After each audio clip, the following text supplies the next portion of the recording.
Hello, welcome to Sideways. This week we're talking about panic. I've no idea what else we're talking about because we haven't done the episode yet, but it struck me that I've never done one of these introductions when I've been walking in the rain, and I am walking in the rain, and it's such a lovely sound and feeling. There, who can't fail to be soothed and relaxed by the sound of water? Panic.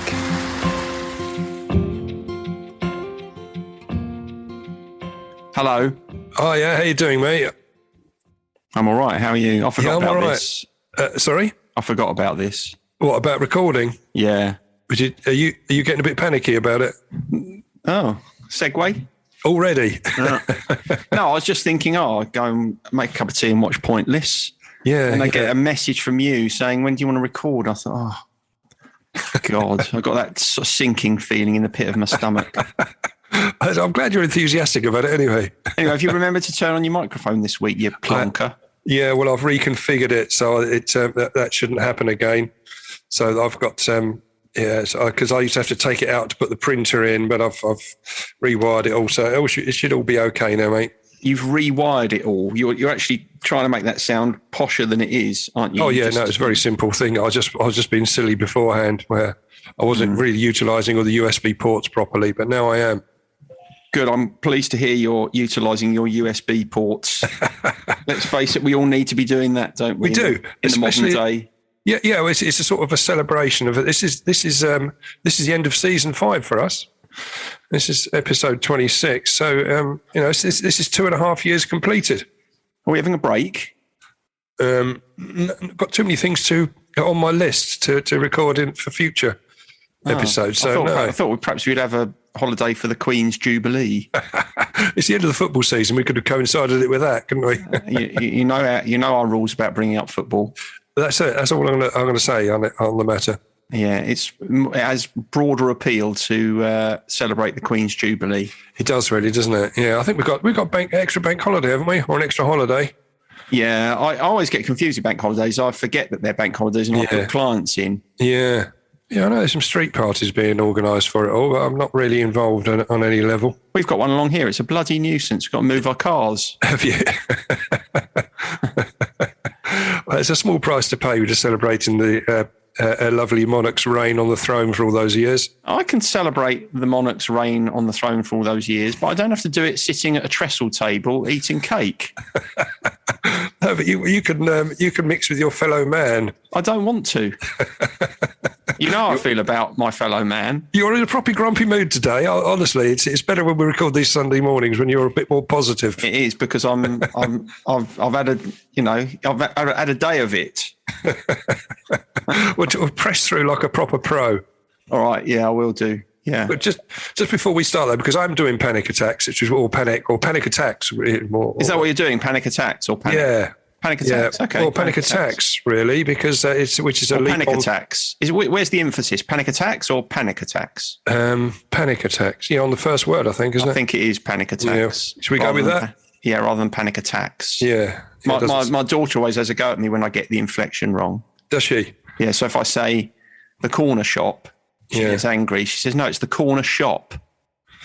Oh, corner shop. Or is it the other way round? Yeah, I'd go for the. So that's the problem. See, I don't know. It's just I just put the two words together. I don't really think about the inflection. See how it comes out. Exactly. I mean, if I say corner shop or corner shop, you know what I mean, don't you? Either way. Yeah, I do. I don't. I won't. I don't lose sleep over it. Certainly. Exactly. Sorry. Anyway, you were saying before we start. Yeah. Panic attacks, but just before we start, before we go on to that, it's just a quick story that you may have seen on the news, which is linked to panic, really, because it was just a very short video clip of a passenger with no flying experience had to land a plane when the pilot fell ill. Oh, I didn't see that. God, that's my worst. That'd be my worst nightmare. Apart from jumping out of a plane, you'd feel proper panic then, wouldn't you?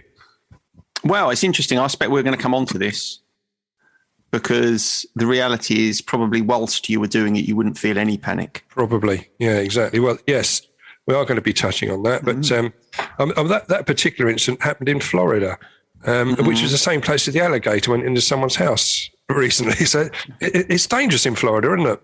Yeah. So the best advice we can offer is don't move to Florida. Don't move to Florida. I think we've got some listeners. We've got some listeners in Florida. So if anybody's listening to us from Florida, our minds at rest. That if we go there, we're not going to be forced to land a plane or have crocodiles wandering into our houses. Or is it alligators? It's an alligator, yes. Alligator. Different creature, isn't it? They look the same, don't they? Both dangerous. Yeah, you don't want them in your house, either of them, do you? No. Jimmy Nail had crocodile shoes, didn't he? He didn't have alligator shoes, as I recall. Yes, so there would be a different. Perhaps the skin is a bit more supple for your shoe on a crocodile. Perhaps you need an alligator belt or handbag. Actually, we shouldn't be talking about any of that because it's awful to make anything out of animal skins. An animal skin looks better on an animal. 100%, and I don't think people buy that sort of thing anymore, do they? I think the demand hopefully would mean that the supply isn't there. I expect some cock could buy something, wouldn't they, if it was available? I don't like it. Don't like the idea, that's for sure. You'd buy an aardvark watch strap, wouldn't you, if you had the chance? I wouldn't. It'd be the last thing I'd do. But we joked about last week about because this came up in last week's episode. We were talking about panic and stuff because we were joking about me panicking, constantly panicking. Yeah, like in social situations, like in the cheese shop where the choice was so wide, and I sort of became paralysed with fear as I came to the front of the queue, and I ended up buying some inappropriately expensive cheese. And then we talked about that again in the restaurant recently, where I hadn't read the menu and the waiter was sort of staring at me, waiting for my order, and I panicked and ordered what the person next to me had. And I was thinking about that because on both occasions I was panicking about holding other people up. I think that was going through my mind. I just had to get it done quickly because I didn't want to inconvenience others. But that's sort of fairly mild, isn't it, with compared to actual panic attacks, where there's a diagnosable condition, isn't there? Well, it's called panic disorder. So it's something which is very relevant. Yeah.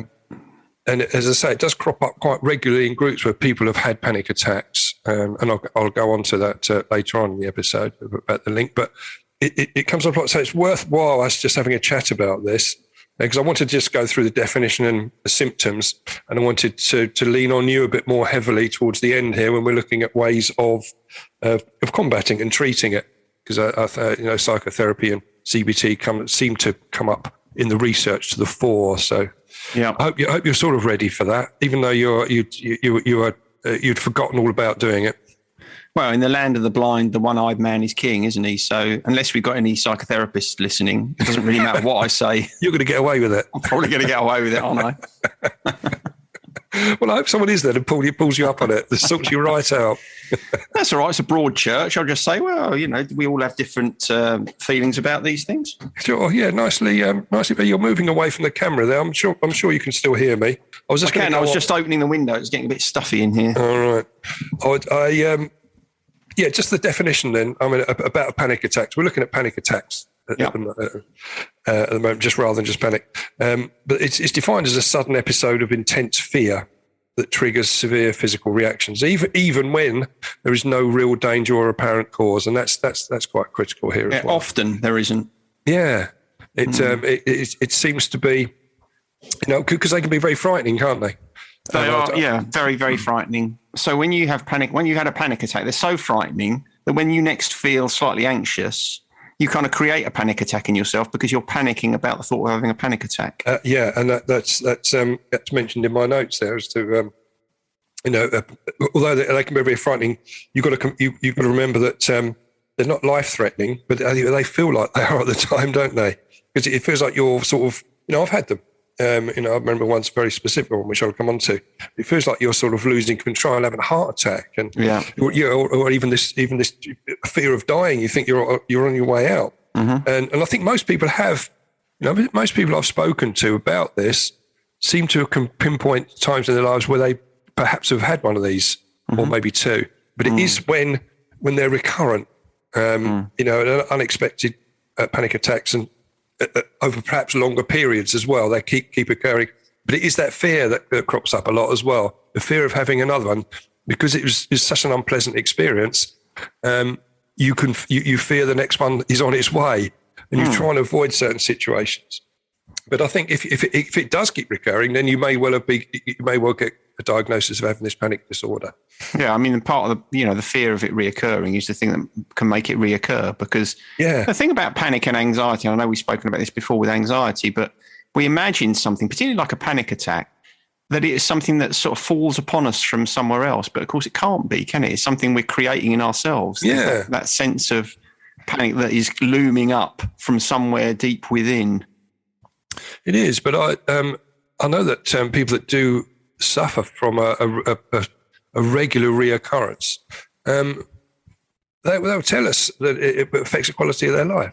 It starts to become more consuming, and it is something that treatments can be effective. There are ways which I wanted to come on to at the end, but it's not something which once you've got, that's it, you're stuck with it forever. There are ways of dealing with it and looking at it from a different manner, and ways of getting it sorted out. So all is not lost.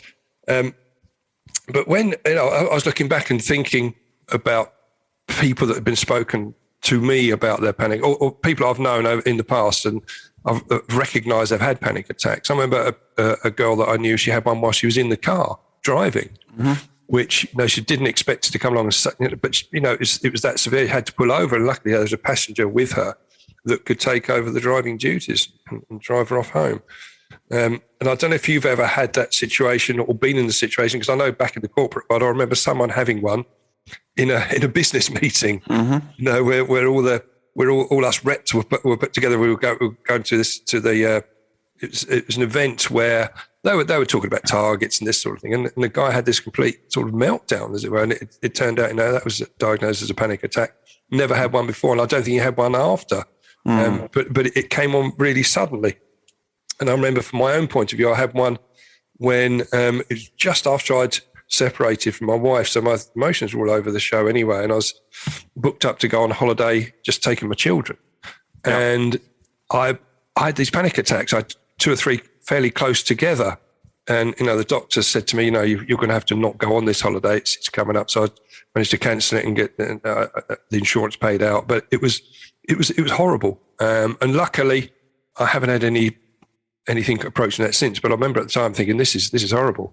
Why did the doctor say you can't go on the holiday? Was it because they were checking out to make sure there wasn't something physically wrong with you? Because I was going to say, because if he knew it was panic and told you not to go, that was terrible advice. Yes, it would have been. He was concerned there was other stuff. Because, with the dizziness and the tingling and lightheadedness and all this sort of thing, he thought there was perhaps something a little bit more sinister. So he had to get checked out and that sort of thing. So he advised that wouldn't be a good thing to do at that time.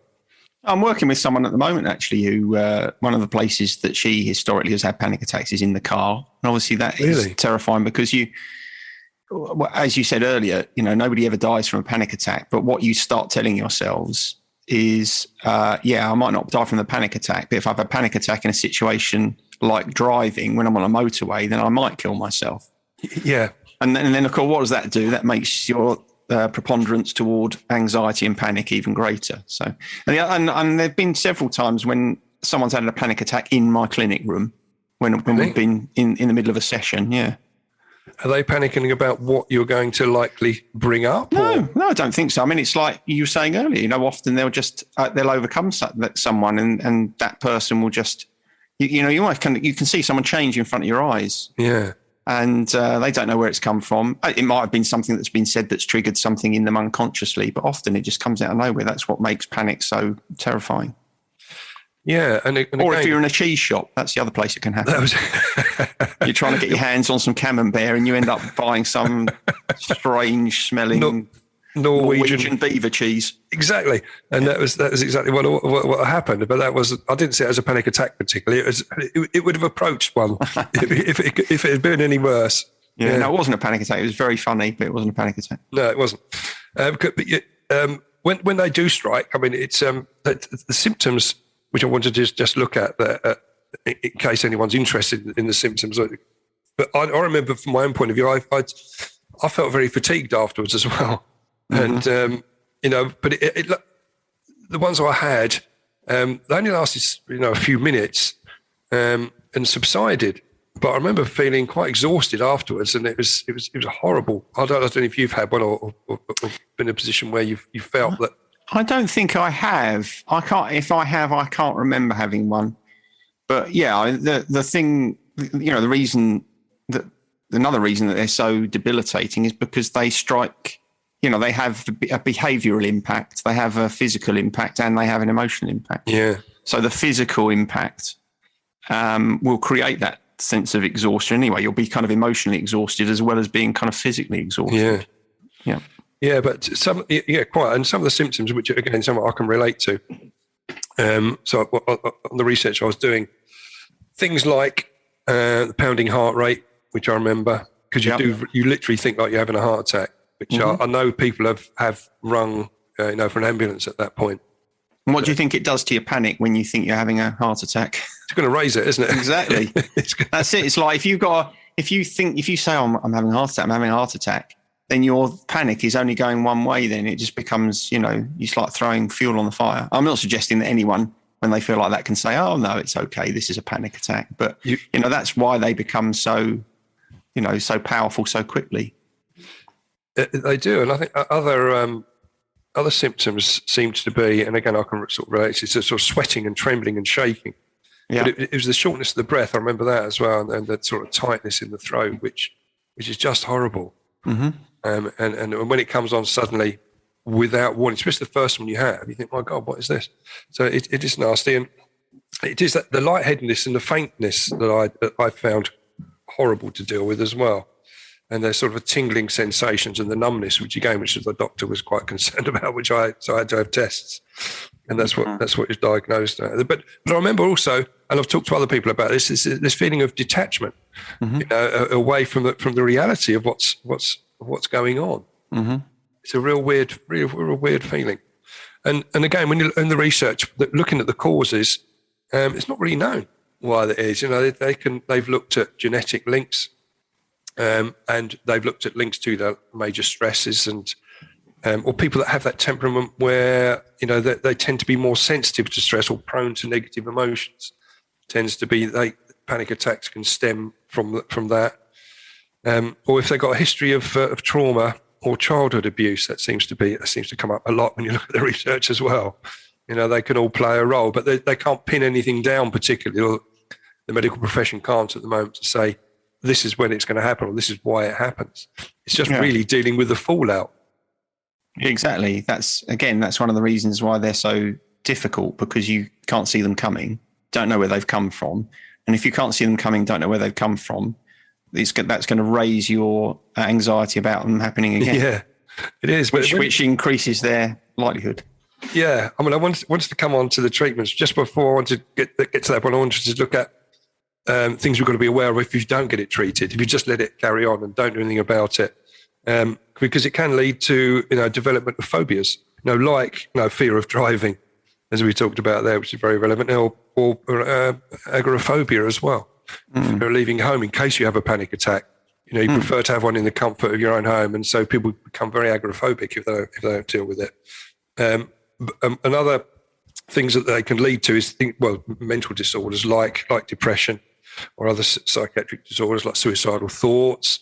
But it can lead to alcohol and substance misuse as well. So, and I know that they're always of escaping, aren't they? They are exactly right. And it's again, we get back to that the old discussion you can have is whether that mental health issue causes people to reach for alcohol and drugs and other substance misuse patterns, or whether it's the other way around. But I think it's both, isn't it? Yeah, they certainly don't help each other. They feed off each other, that's for sure. Yeah.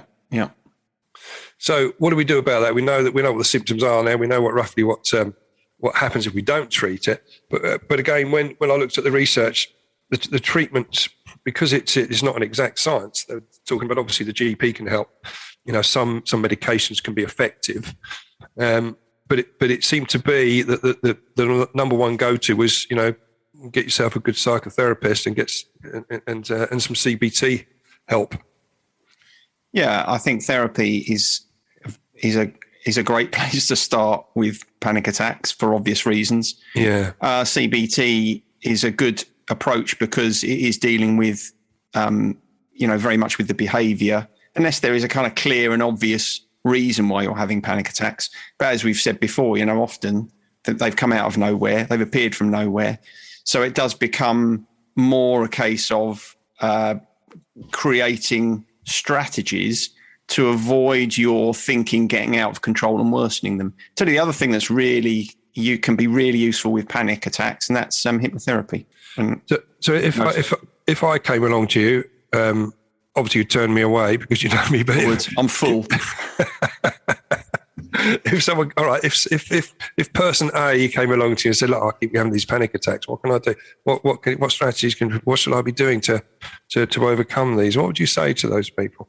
I know it's probably not a very satisfying answer, but for me, it would completely depend on the circumstance. So, for instance, the person that I was talking about earlier who has panic attacks in the car, in that case, the panic was affecting every element of her life, really. Unable to go out, unable to do anything with the children, unable to drive anywhere, unable to go on public transport. So on the one hand, it kind of depends how severe it is. The second thing that I think is relevant is trying to find out if there are any obvious links between what's going on and things that have happened, whether it be trauma, recent, distant past or whatever. And then I think it becomes, there's two thrusts to it. One is trying to help someone increase the belief in themselves that they can overcome it, because that's part of the battle. Okay. Yeah. You were saying earlier, panic is not something you have to live with forever. Yeah, well, you've got to believe that. You have to believe, because some people have struggled with it for years and years and years. And you have to develop the self-belief that, no, this is a temporary thing. I can overcome that. So part of the work is that. And I think part of the work is kind of systematically trying to dismantle and find strategies to, behave in what doesn't feel like the instinctive way when it's actually happening. Because when you start to have a panic attack, you just want to, you feel like you're unable to do anything. You just want to close up. You just want to get away from everything, curl into a ball, cry, whatever it might be. And what you really need to do in those sorts of situations is find different strategies that don't encourage the anxiety, don't encourage the panic. Does that make sense? Yeah. So what would an example of that be then? Well, so let's say, taking that example you gave earlier, if you're someone who has had a panic attack driving, then it's likely that your fear will be, I won't drive now, or I don't want to drive anywhere because I'm fearful that I'm going to have a panic attack. You'd start to work with that person in terms of, okay, well, let's think about what you would do if you were in a car and you did start to feel panic. Because immediately everything screams to you, I've got to get out of here. I've got to get out of here. But let's stop for a second and think about, what is your risk? You're not actually at any physical risks. There is nothing that you're actually needing to escape from. And, when people have had panic attacks in my clinic room in the past, I'll just sit and let the panic pass. I'll say to them, it's okay. It's all right. You're having a panic attack. It will pass. And what we lose when we're having a panic attack is the ability to remind ourselves of that. It's like you feel this sense of panic, you start having a panic attack and you go missing on yourself. It's like, I'm getting out of here because I can't deal with this. Whereas what you actually need to be able to do is to kind of develop this ability to self-soothe. So I think a lot of the work is about that. You can't stop it. There's nothing you can do to suddenly stop it happening. But if you are able to tell yourself, okay, this is horrible, really horrible, terribly uncomfortable, but it will pass. And you can kind of soothe yourself from that perspective. Even if you manage to kind of talk yourself out of a panic attack a little bit quicker than you would normally have experienced it, it's a success. Yeah. It's like you speaking before about dealing with a craving when you're in recovery. Yeah. It's horrible, I imagine, having a craving. Yeah, it is, yeah. So and the only way to deal with it is to move yourself through it, trying to ease and soothe and comfort yourself through it. And it's the same with a panic attack. But you also mentioned about hypnotherapy, which is something I haven't come across, certainly the research. Is there anything you can expand on that as to why that works or how it would work? One of the things that happens, you mentioned it a few minutes ago, one of the things that happens with panic is that as you're panicking, your breathing goes to pot. Right. You start to breathe in a very kind of shallow way. Yeah. And I know that, some people will say, oh, well, when you're having a panic attack, take deep breaths. Well, you can't do that. If you've ever had a panic attack, telling yourself to take deep breaths will increase your panic. Yeah. Because you'll find that you can't take deep breaths and you'll think, oh, I'm going to stop breathing, I'm going to die. So one of the ways in which hypnotherapy can help, there are kind of various techniques for distraction where even though you're kind of in the midst of panic, you wouldn't be able to necessarily do it when you're in the midst of a panic attack, but that you can do a number of different breathing exercises that tend to calm you down when you're feeling a level of anxiety. And what happens is that the more you use those, they become like a muscle, that you become kind of more resilient to those feelings of anxiety and panic, so that when panic comes, you're not suddenly accelerating away to the point where you feel, oh, I've got no control over this, because you've already kind of got used to going through a process and a routine whereby you start to relax yourself a little bit more. So that's kind of the way that hypnotherapy works and helps. So, which again, it sounds an interesting way of dealing with it. But I think the overall recommendation would be to, if you do have panic attacks, then do get some help quite quickly, because you can then start to deal with it. You can recognise how they're going to become and get those techniques in place before these things happen. Yeah, I as you said, I think, people, when they struggle with things like panic attacks, particularly when they come out of nowhere, they think, oh, that's it. I'm never going to be able to get free of this. But it really comes from the self-belief that we develop, that this thing that feels as if it's all conquering and completely overpowering is coming from within you. And if it's coming from within you, then it stands to reason that if you are able to kind of pull the right levers and press the right buttons, then you will be able to get it under some sort of control. And of course, as soon as you start to feel like you're controlling panic, then you are very much on the road to recovery, because it can't then hijack you in quite the same way as it had previously.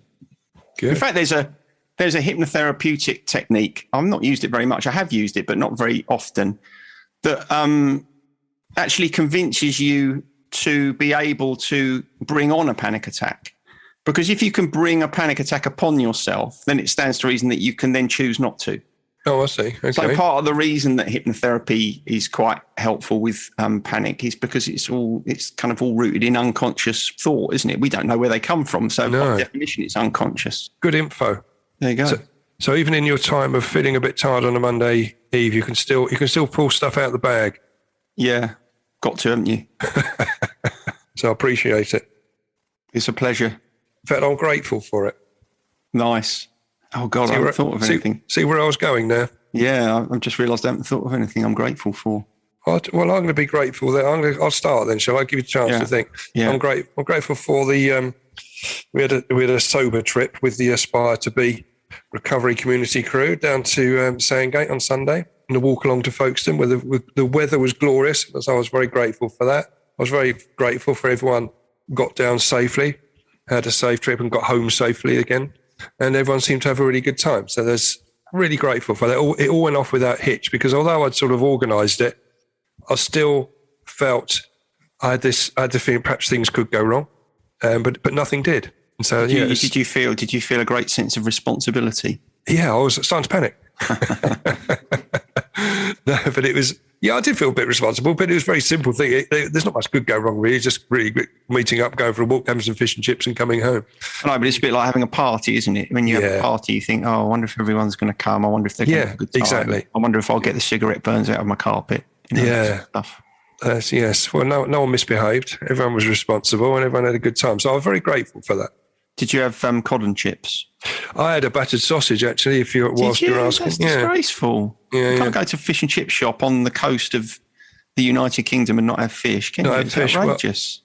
Well, to be honest, I'm a bit snobby when it comes to fish. I don't like them I don't like it in batter. No, I think it detracts from the quality of the fish, and so no, I don't. Can you ask them to poach a piece for you? Well, I'm much more of a skate wing man. Or you can get a skate wing in a fish and chip shop. They don't do it. it's never tastes very nice in a restaurant where it's done properly with butter and capers. It's just about right. So, listen to you. Yeah, I know. I sound like I know what I'm talking about, and I really don't. But I know what I like fish wise. Yeah. You should only eat skate in the winter, shouldn't you? I think. I don't know about that. I don't know if it's seasonal.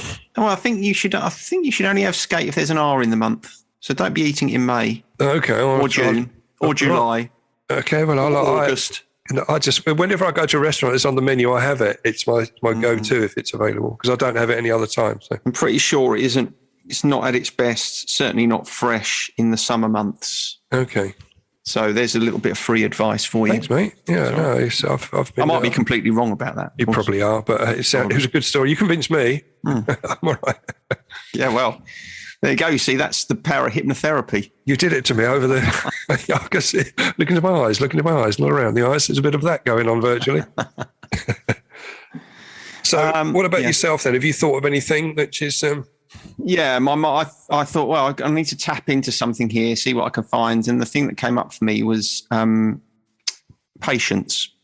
Okay. Right. So let me put a little bit of context around that. Last year, when I was growing vegetables in the garden, it was a lousy year. I mean, the weather wasn't very good last summer, but I wasn't very diligent in terms of looking after my plants and taking care of them.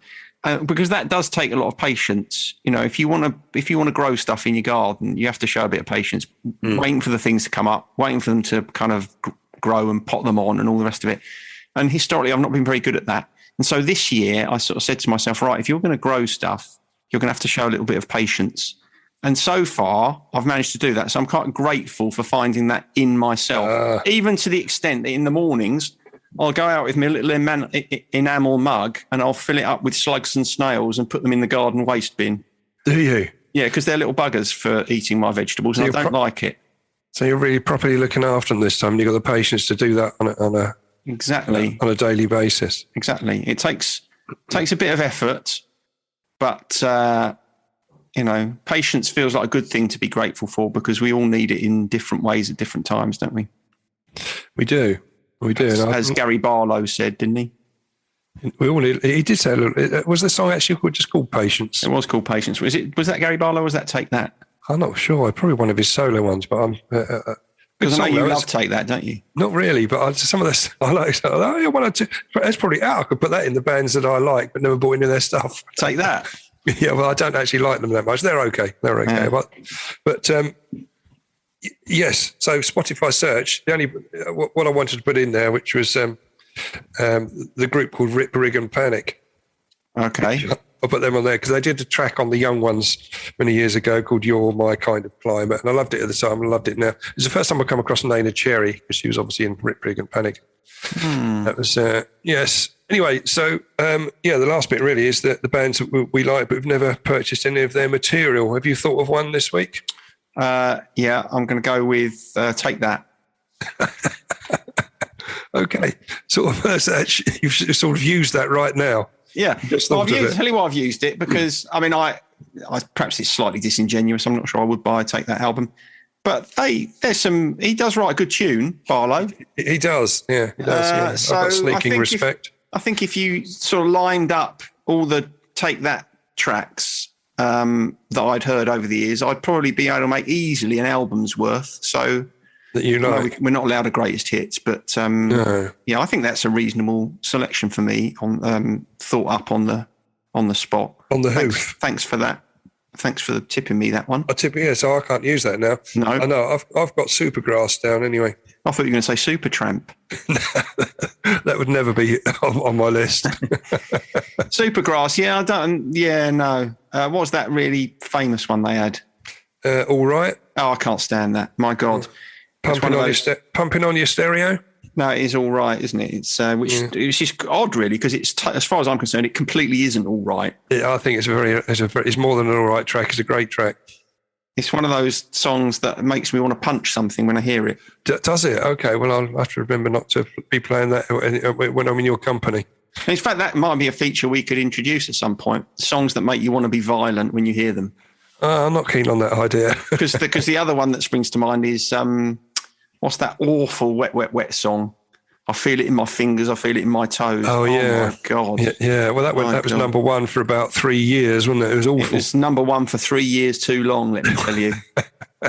It wasn't even one of their songs, was it? It's a cover version. Terrible. Yeah, so you can keep Supergrass. I'm not, you're welcome to them. Thank you. So that's about it, mate. All wrapped up.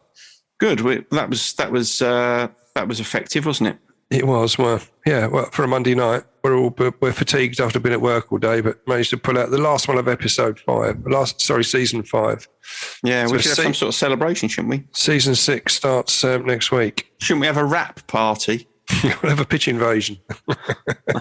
Stop talking about bloody football.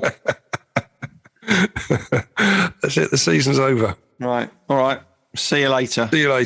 Bye. Bye. Here's a little breathing exercise you can do if you feel panicked or you're prone to anxiety. If you're driving when you're listening to this, it's probably best to stop listening at this point and listen later, because this exercise does require you to shut your eyes, which is not the best strategy when you're in control of a car. So sit somewhere comfortable or lie down. Make sure you won't be disturbed for a few minutes. Close your eyes and concentrate on your breathing, but don't try and change it. Don't try to breathe more slowly or deeply. Just let your breathing be what it is. And be aware of your breathing for a few moments until you become familiar with its rhythm. And then focus on every in-breath. Every breath you breathe into your body, and as you do so, think of a colour you really like. Maybe your favourite colour. Imagine breathing this colour in with every breath you breathe in. Imagine filling your lungs with this colour. And then think about all the emotions and feelings you'd most like to experience right now. Maybe peace, calm, maybe strength and resilience. Maybe you need to feel hopeful, happier. Imagine breathing all of these feelings in with the colour. Imagine filling your lungs with the colour and those feelings. And then turn your attention to your out-breath. And think of a colour you don't like. Imagine breathing that colour out every time you breathe out. Every time you breathe out, you breathe that colour out, and then think of all the feelings and emotions you most want to get rid of. Maybe you want to be rid of anxiety and stress. Maybe you want to let go of fear, sadness. Maybe you need to breathe out anger. Imagine breathing all of those emotions out with the colour every time you breathe out. And keep doing this for a few more moments. Breathe in the good colour and the positive emotions. Breathe out the negative colour and the negative emotions. Breathe in the good. Breathe out the bad. Breathe in the good. Breathe out the bad. And then when you're done, open your eyes and see what impact that has on your stress and your anxiety.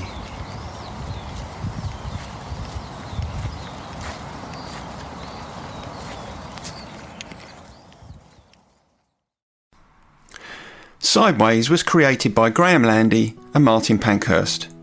If you want to read more about our work or sort through the extensive archive of past episodes, just visit grahamlandywellbeing.co.uk/sideways-podcast. You can follow us on Twitter or Facebook or Instagram at Sideways Podcast, and you can email us if you have a question or if there's something you'd like us to cover.